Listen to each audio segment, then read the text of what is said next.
morning, everybody. It's Thursday, January 25th, and this is the AgYield War Room with Dan Dempsey, and I'll be moderating today's session. As always, if you've got any questions on anything we're talking about, please feel free to drop us a line in the chat area, and we'll be sure to get to it during the show. Quickly here, overnight markets had March corn up 3/4 at 4.53. March soybeans were down 3 1/4 at 12.37, and March Chicago wheat was up 1 3/4 at 6.12 1/2. This morning's export sales report was out.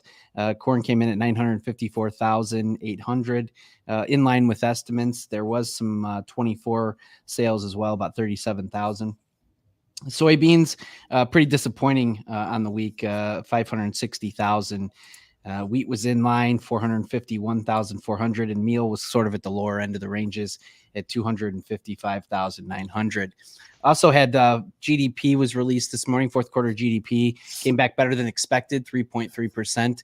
Most analysts were looking for a number closer to 2%. So we picked up there towards the latter half of the year into the fourth quarter. Stocks rallied off the number. We've got the Dow currently up about 100. S&Ps are up about 2 points. So Nick, yes, Jack was supposed to host this morning. Unfortunately, we got some pretty bad fog up this way, so my travel plans were altered. So you got me today, but next week you're going to get a whole fill of Jack. So we'll talk about that a little later. But good looking out for us, though. No, really quick here, guys. We'll jump in. I think, Justin made the point this morning. Yesterday felt like we had kind of our first solid close that we've seen in a while. Hopefully signifying that we've got some sort of a carving out here in the markets for the short term. So I'll kick it over to the guys and we can visit about that. Yeah, Dan, thanks. It's been a tough 10 cents off the low. So, let's not be too excited yet, but we keep beating it up every day. Yesterday was the kind of first close. You're kind of, the highest we've been in a week and a half or so. So some positive things, like we've talked about. So you've got, we kind of broke into some demand. I think that maybe some farmer selling's dried up a little bit. Obviously there's some issue, concerns with Argentina. The question is, does that change? Is it just a 7 or 10 day hot and dry period, and then everything's okay? I do think they've gotten pretty far along in the growing season with some, pretty decent weather. So, I don't think we're in a full blown 1988 type drought or anything like that. But, we have really, as we were talking about before this show, we have really digested, to Ben's point, a lot of negative sentiment here. So a lot of the perma bulls that have, been kind of touting a lot of bullish factors for the last year and a half have kind of flipped. So you're starting to see all those kind of signals where now we're talking about multi-year bear markets versus always going up. So again, I think it's just we're trying to make some sort of a turn in mentality, turn in the market potentially, in my opinion. Yeah, definitely. Yeah, I agree. Go ahead. I was going to say, I agree. I think we've digested a lot of negative information. Looking at what we perceive to be a lot of producers selling at the beginning of the year, coming into the new year to pay bills and take care of things there, to a very negative report. Some poor margins. We hit major long-term support on the chart. When I say long-term, I'm talking about going back years. And the job of the market is ultimately to find the buyer and find the seller. We had negative ethanol margins we talked about this morning, with a wide swath of really cold and snowy conditions. We were on lockdown. We would expect that there would be a reduction in demand there. Looks like things are clearing up a little bit. So, I cautiously optimistic, but I still think the corn market has some limitations on what it can do on a short covering bounce. Yeah, the Jason and I were actually talking about this yesterday after the show, but in my opinion, the acreage numbers that we're getting for corn, the risk by far is those acres numbers come down, right? You've got all these things kind of going in the favor of soybeans. And, you got the ratio, you got the low flat price. I know we talked about this, or you guys talked about this on the show. High cost of production, all those kinds of things, negative attitude. Now you're almost turning the calendar over to February. So you're going into crop insurance discovery period, and, wet weather.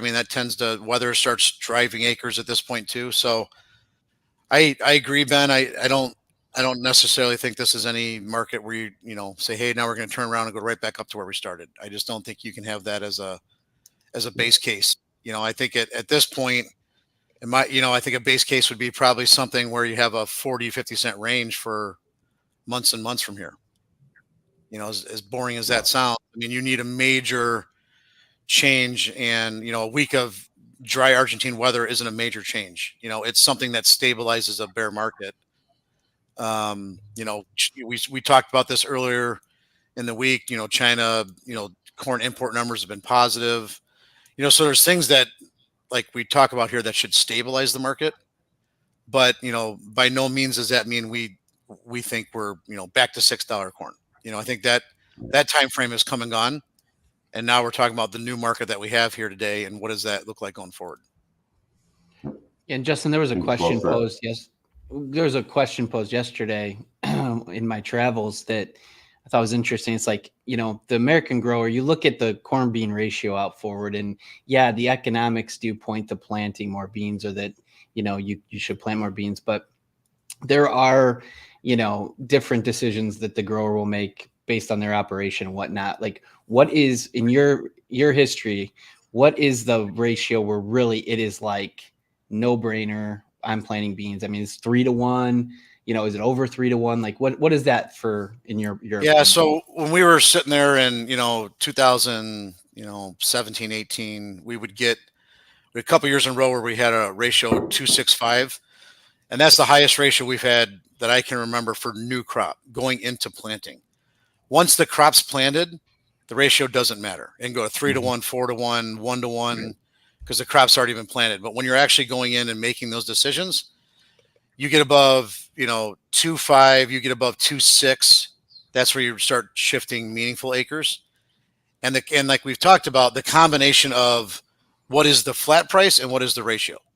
So the higher the flat price, the higher that ratio needs to get, meaning that beans have to get a bigger premium over corn to keep acres, because corn is such a high grossing commodity. So when you have a high flat price, when you have $6 corn, it's really hard for beans to compete as much. And I think that's why we saw that surprise last year with 93 plus million acres of corn, is because we had such a high crop insurance price. So guys generally have more confidence in growing 250 bushel corn, and they have a better APH relative to their actual history. Your soybeans, a lot of the I'll call it new genetics, or new practices that are getting 80, 90 plus bushel beans in good years. Yeah. Their APHs haven't kept up. So when you have high prices, the APHs are kind of relatively crappy, and the guarantees aren't as high. So that's why we get so many corn acres. But when you have high input costs, low flat price below cost of production, which we are now, and a high ratio, you tend to see that shift. So I would be surprised if we're these estimates that are coming out, people aren't going to be disappointed about the number of corn acres. Things can change here in the next 30 days as we go into crop insurance discovery period. But again, that's just history. That's kind of what my observations have been. And to your point about a lot of growers like their rotations now, so we don't see as big of shifts generally. But last year, 93 million corn acres, you have a lot of corn on corn, and those yields did disappoint. So yes, we did have a large national yield last year, and I think a lot of growers that are listening to this had really good individual yields, especially Illinois, Indiana, Ohio, even certain areas of Iowa. But on the same token, we did have a lot of clients that had corn on corn acres in Iowa, areas that just had a tough year, and those really struggled compared to corn over beans. So I think for that reason also, that rotation goes closer to a 50-50. in some of these areas. And yeah, that's interesting. And we talked a couple of days ago, but still, I mean, on 90 million plus corn acres, everything being the way it is today is still probably too much, right? Unless something changed. Yes and no. I mean, what's too much? I think the problem is, that if South America finishes strong, yes, I think we just globally have too much, so, but that's why we're, to be fair, that's why we're at 480 and not 580, so it's all relative to where you are. So I think the market's digested a lot of that. Now, if we have, I think now we have to see what the acres are, right? We're kind of starting over again. Like, okay, we've digested last year's big crop. We're digesting South America crop, low demand, all those kinds of things. Now we're trying to figure out where to start from, right? So if you go too cheap, you don't want to lose too many acres. And you start, at first you'll lose fringe acres, right? You'll lose Dakotas, areas like that you just can't grow corn in this environment at these price levels. Right. So the market's trying to figure out where the right starting point is. And then, yes, if we have good growing conditions, probably no matter what that acreage mix is between corn and beans, if we have good growing conditions, we're going to be cheaper than we are today come next harvest. Yeah, because they're going to continue to plant and plant and plant. I mean, that's just what we've done, right? Well, it's just, if we're going to plant the acres, I mean, it takes a lot of time and a lot of negative prices to not plant. Right, because you've got the land, you've got the overhead. We always talk about we're going to lose all these acres. Well, it's really just shifting some acres around. You might get some prevent plan or those kind of things, but that's not going to really move the balance sheet. It's going to be what the weather is. Not to sound over simplify it, but that's what it is. It is what it is, right? And we've with South America, we've talked about this for years with all these other countries that compete against us. When they have good crops, it just makes it tough on us. So again, like we're trying to be friendly here. We're trying to figure out, are we making some kind of a turn? But to Ben's point, you got to be realistic in what that looks like. We could be easily in a setup, like I said, that we're in a 40, 50 cent sideways chop, where, 30, 40 cent rallies, fail. And then we go test out the lows, and you could do that several times. And those are frustrating markets, but it could be the one that we're maybe heading into. Yeah, that's really good. Well, Nick, I think that real quick, that's something that we mentioned. Something that we mentioned a couple weeks back, and that's having a disposition of being defensive. And one of the hardest things for people to learn is to trade against a bad position, right? And having that courage to step out on that market, we're right at the point where people are starting to get really friendly and step into it. And that's not to dictate the quantities or anything like that, but those kinds of probe opportunities can build up over time when you trade in a 40, 50 cent range. That's good. And Justin, it's interesting. Nick makes a point we talk about quite a bit just in changing in genetics and programs, but Nick makes the point that it appears that yield reductions in the Corn Belt are very tough to come by without major drought, as we've seen the last couple of years.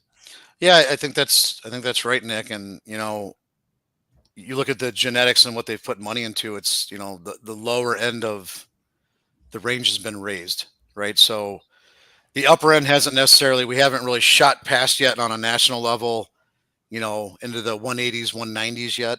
And I think just because there's always some area that's struggling, or, I think it's been 3 years in a row now that Iowa was a disaster and ended up being 200 bushels, right? To your point. So, the key there is, it seems like if we get timely rains, I think last couple of years on social media have shown, we're 6 inches behind normal for the growing season. And, we act like we have to be normal to get a good yield. And it seems like it's more about timely rains to me. I know on our farm, we've taken the edge off of our yield a few times with just a bad ending for kernel fill, where maybe you still had a really good crop, but you took some bushels off. But yeah, certainly as a national average, I agree. Unless you have widespread drought, it's been really tough to drag, down to those 150s or 160 national yields like we kind of talk about every summer, it seems like. And then you come out at a 175 or 177. So I had an interesting conversation with one of my customers in Southeast Indiana over this. And he was amazed. He had less rainfall in 23 than he had in 12, but he had a record crop. And when it comes to agronomics, I listen because I just listen and try to learn. And he is very disciplined about tracking things on his farms and production. And his only reasoning was that he never had any heat. He had 3 days above 90 the entire growing season. So he had less moisture, and it was a record yield for him versus 12, which is one of the worst years he's had. So I thought that was an interesting insight on his part.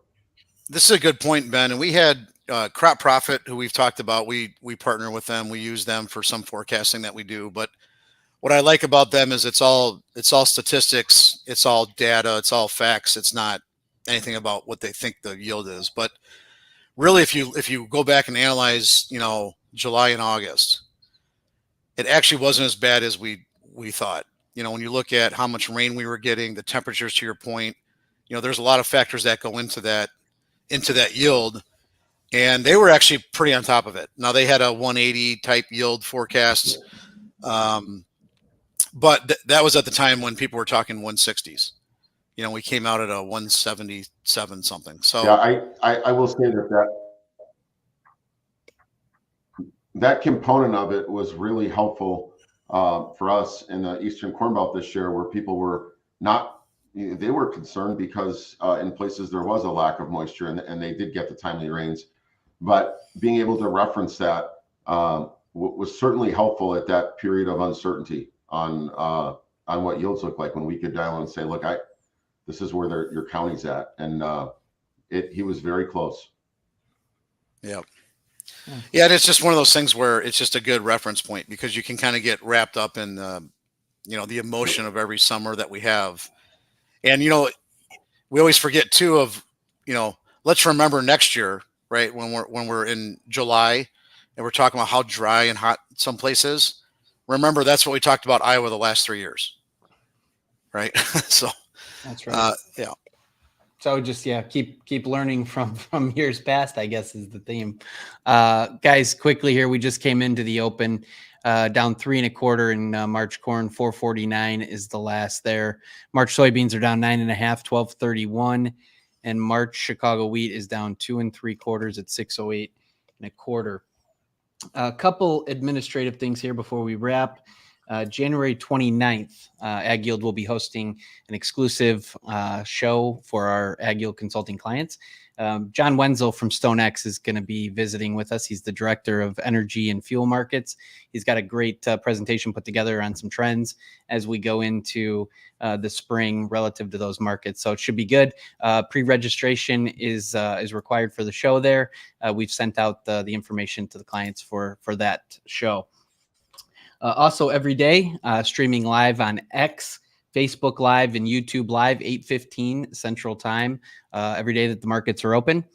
We will be back with you again tomorrow morning, as I mentioned, 8:15. Appreciate the conversation here this morning, guys. It was really good stuff. Thanks, Nick, for chiming in. It's always good to hear from you. And hope everybody has a great day. We'll talk to you tomorrow. Thanks, Dan.